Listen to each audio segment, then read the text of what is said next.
America, the nation of prosperity, filled with its dreams and hopes. The United States has come a long way from its beginning, but it wasn't always like that. They have worked hard to get where they are. They had obstacles left and right, especially when regarding the Cold War, a war so complicated and filled with so much fear that it created a whole new generation. After World War II, the United States' relationship with communist countries was on the edge, especially with Russia. After the atomic bomb, other countries realized that they should also acquire weapons that were similar. Just 6 months after the UN General Assembly, the US conducted its first post-war nuclear test called Operation Crossroads. At the same time, the Soviet government was also working on its own atomic weapons, detonating its first bomb on August 29, 1949. This shocked the entire world.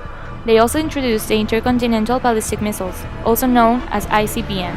The fear of a third world war, even worse, a nuclear war, was born. On June 25, 1950, the Korean War became the first military action of the Cold War.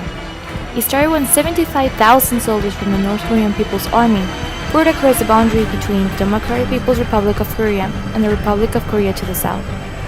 The North was supported by the Soviets, while the South had more pro-Western views. By July, American troops had entered the war on South Korea's behalf.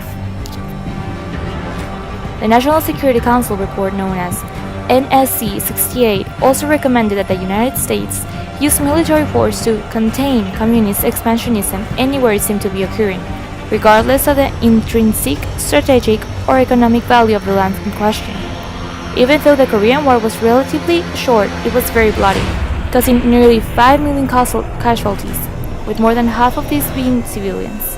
However, it wasn't the most controversial war during this time. When Vietnam declared itself independent from France in 1950 with the support from People's Republic of China, neither the United States nor France acknowledged this.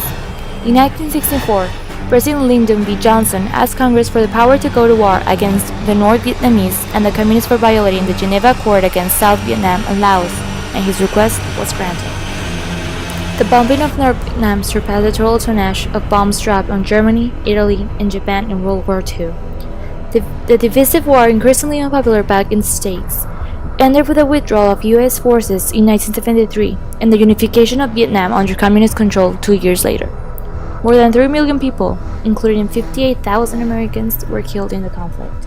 Back in the United States, people were fearing a nuclear war. The fear was so intense, they started to create prevention strategies. The most common and impactful of them all was the duck and cover strategy. It was a method taught in American schools from the early 1950s until late 1980s, as to inform people and protect them against any unexpected nuclear attacks. Up to this day, similar advices are given to areas prone to earthquakes and tornadoes. The other main strategy used for prevention of the nuclear war was the creation of the Agreement between the United States of America and the Union of Soviet Socialist Republics on the Prevention of Nuclear War. It was signed on June 22, 1973, and entered into force on that same day. The fear of communism in the United States did not start during the Cold War, but in reality started during the 1920s. It was called the Red Scare, and it was so intense it caused conflicts with its own citizen rights. People like Charlie Chaplin, John Dewey, and Felix Frankfurt were accused of supporting communism. People started to fear expressing their ideas. The government started distrusting foreigners, and there were a lot of organized labor movements. Since the strikes were harming the country economically, President Wilson told the workers that they could strike once more, and when World War I was over, they would get better payment and better working conditions. Americans started to blame the labor unions of the country's economic problems and launched a campaign known as the Red Scare that would protect them from the Reds. However, this didn't last long and soon died, only to revive years later. The communist hunt was similar to the witch hunt of Salem, because they were always pointing fingers without knowing for certain, but everyone believed it anyway. The farm folk will put a stop to this. Farmers don't vote anymore. What'll they do for seed next year? You won't have to worry about next year. The state will do your planning from now on. But it wasn't just America that feared the communists. In the Soviet Union, they had propaganda against capitalism in America.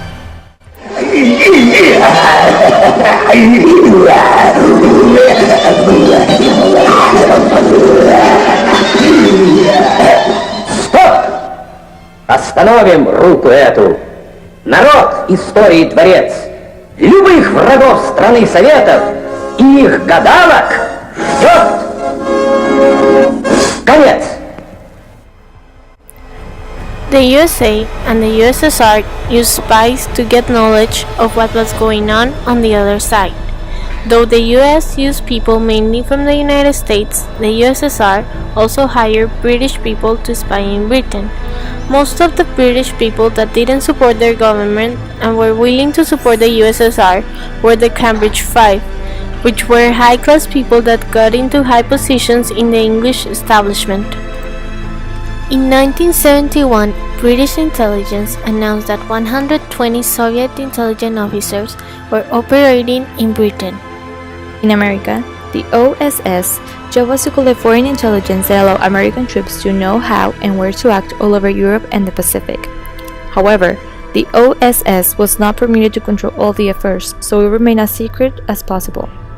Franklin D. Roosevelt didn't support the OSS because he thought they were poorly skilled and ill-mannered, so later he dismantled it. But William J. Donovan, the leader, proposed a new plan.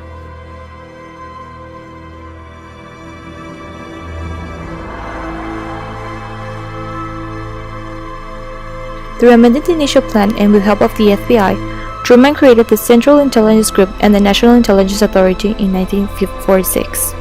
In the early Cold War, only 9% of Americans that attended to school graduated from high school.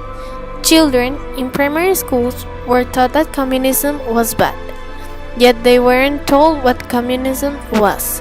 Books, such as Robin Hood, were banned from school because the government thought that it could create controversy. The government invested tons of money in education, making lower and higher education free and mandatory. The purpose was to win the Cold War. They taught the students that getting a good education was a patriotic need to win the Communist War. The National Education Act was passed in 1958. Its purpose was to help ensure that highly trained individuals will be available to help Americans compete with the Soviet Union in scientific and technical fields. The Americans were looking for answers of communists in Washington because communists took almost all Asia and a big part in Europe. There were a lot of international cooperations among the free world nations, military reorganization, and in the US, the civil defense was in charge of keeping citizens safe. A lot of distrust was built up in the US, basically in Washington, D.C., with fear of a communist government. Lifestyle in the United States started to change for some people since now, submariners and their families had to adapt to the submarine's new lifestyle during the Cold War. Since there was an increase in the number of the military, such as the Navy, the submariners moved their family with them to the bases so they could still live together. At the bases, life was very restricted, private, and structured, having to follow the base's rules. The federal government started having more fear when communists started spreading. Congress launched an investigation of communist influence in Hollywood and laws banning communists from teaching positions in many states. Truman's loyalty program resulted in the discovery of only few employees whose loyalty could be reasonably doubted. Senator Joseph McCarthy did some accusations that there were communists holding prominent positions in the US. He accused many people from the Republican Party and low-level officials. McCarthy proclaimed that he was aware of 205 card-carrying members of the Communist Party who worked for the United States Department of State. His speech set off an era of paranoia and accusation and propelled McCarthy into the national spotlight. Communism was taking over Hollywood and showing a bad side of the US, affecting its reputation worldwide. People who were considered un-American were blacklisted. The president of motion picture, Eric Johnson, pled that he will never be considered as an un-American along with other producers.